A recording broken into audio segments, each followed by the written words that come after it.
A St. Louis alderman is sharing his family's story of survival 100 years after the historic East St. Louis race riots. His relatives witnessed the brutal killings and house fires that shook the city. 5 on Your Side's Christina Coleman caught up with him in a ceremony honoring the lives lost.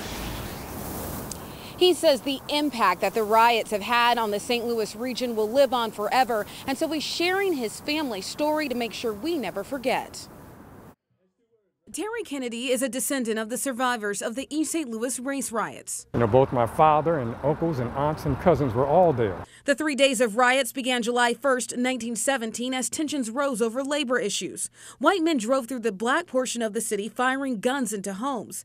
The official death toll was 39 African Americans and 9 white residents, but many believe more than 100 African Americans were killed. The lowest estimates that we've seen said 350 African Americans were killed, but 7,000 families were displaced. These people lost everything. Kennedy's family relocated to St. Louis after riots destroyed their home. They had to restart their lives. The house was attacked by a white mob in the front, shooting into the front of the house. Then they came around the back and set the back on fire while shooting into the house.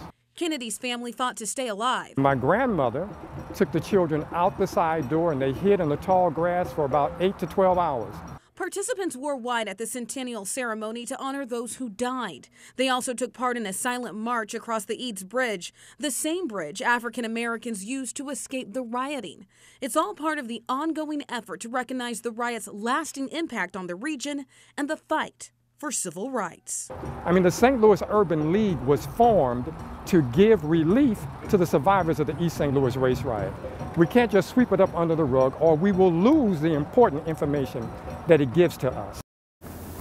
And many historians consider July 2nd to be the worst day of the rioting. Reporting live downtown tonight, Christina Coleman, 5 on Your Side.